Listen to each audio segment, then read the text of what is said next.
आज हम किसी धारावाही वृत्ताकार कुंडली के केंद्र पर चुंबकीय क्षेत्र ज्ञात करेंगे। बहुत ही इम्पोर्टेंट प्रश्न है परीक्षा के लिए। या तो परीक्षा में ये आएगा या फिर बायो-सावर्ट का नियम।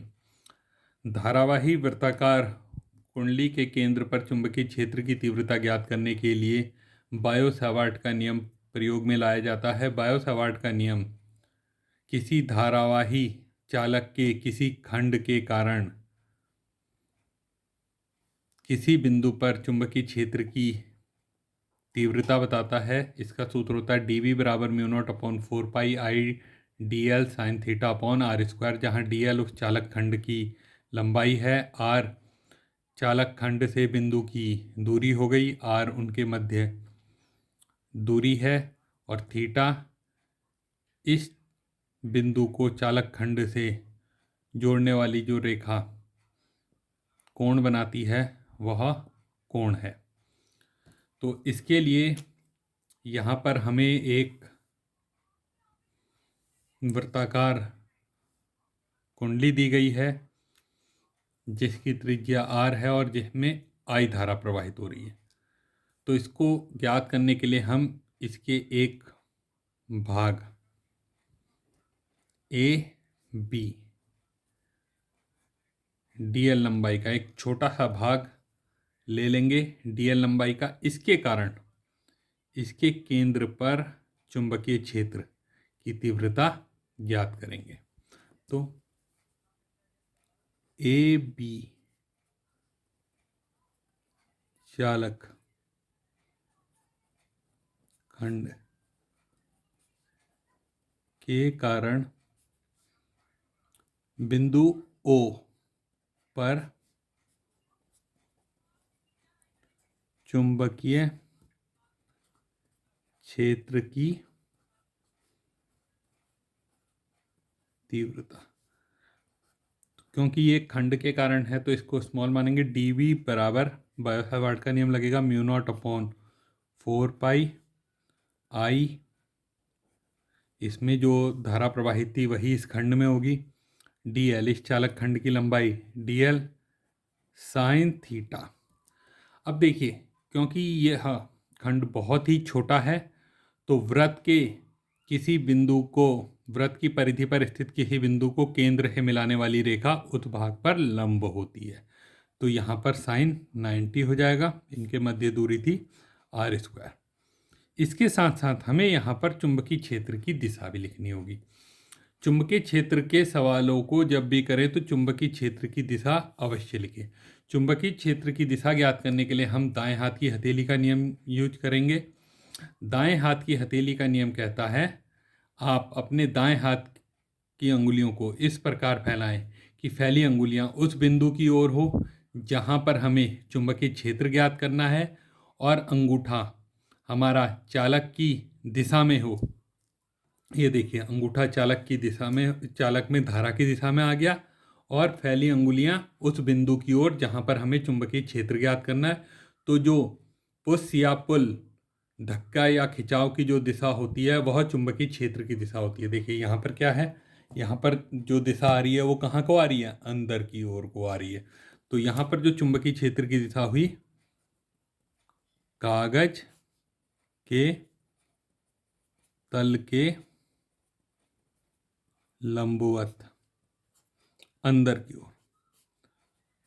इसका थोड़ा अभ्यास कर लेंगे, और जो भी सवाल चुंबकीय क्षेत्र का आता है उसमें यह जरूर लिखना है। इसके साथ साथ आप चाहें तो दाएं हाथ की हथेली का नियम भी यूज कर सकते हैं। इसमें क्या है, यदि हम किसी चालक को अपने हाथ में इस प्रकार पकड़ें कि हमारा अंगूठा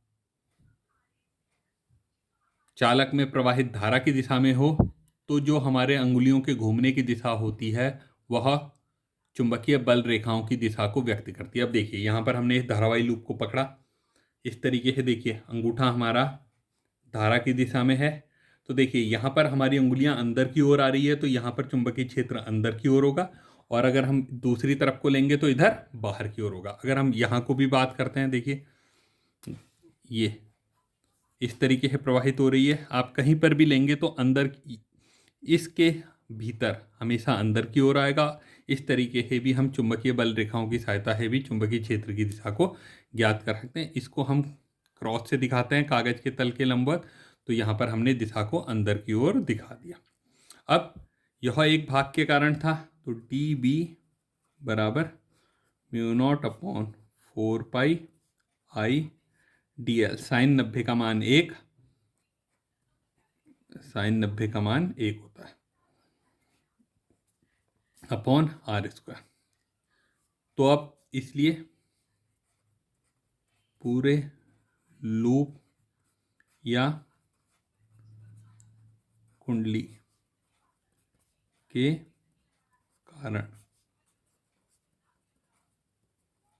चुंबकीय क्षेत्र, तो ये हो जाएगा B, समाकलन कर लेंगे, μ0/4πI dl upon r square, μ0/4πI upon r square dl। अब देखिए dl माने इसकी पूरी लंबाई। अब देखिए क्योंकि यह वृत्ताकार है तो पूरी लंबाई इसकी परिधि के बराबर होगी, और इसकी परिधि होती है 2πr, μ0/4πI upon r square into 2πr। इस r से ये पावर कैंसल, पाई से पाई कैंसल, तो ये आया μ0, 2 दूनी 4, μ0/2I अपॉन r। ये आया चुंबकीय क्षेत्र की तीव्रता का सूत्र। या तो आप इसको इस तरीके से याद रखिए या फिर इस तरीके से भी याद रख सकते हैं, μ0/4π 2πI अपॉन r। क्योंकि μ0/4π एक नियतांक है, इसका मान हमें पता रहता है, 10⁻⁷ दिया भी रहता है परीक्षा में, तो इसका मान हम सीधे रख सकते हैं 2πI अपॉन r। आप जिस तरीके से भी चाहें से लिख सकते हैं। यदि इसमें n फेरे हों तो n से मल्टीप्लाई हो जाएगा। यदि इस कुंडली में n फेरे हों, यदि n फेरे हों तो ये जो सूत्र हो जाएगा, ये हो जाएगा B बराबर 0/2NI अपॉन r। जब भी आप परीक्षा में यूज करें तो परीक्षा में इसको इस तरीके से लिखें, μ0/4π 2πI अपॉन r, तो आपको μ0/4π का मान रखने में आसानी रहेगी, जिससे आप सवाल कर सकते हैं।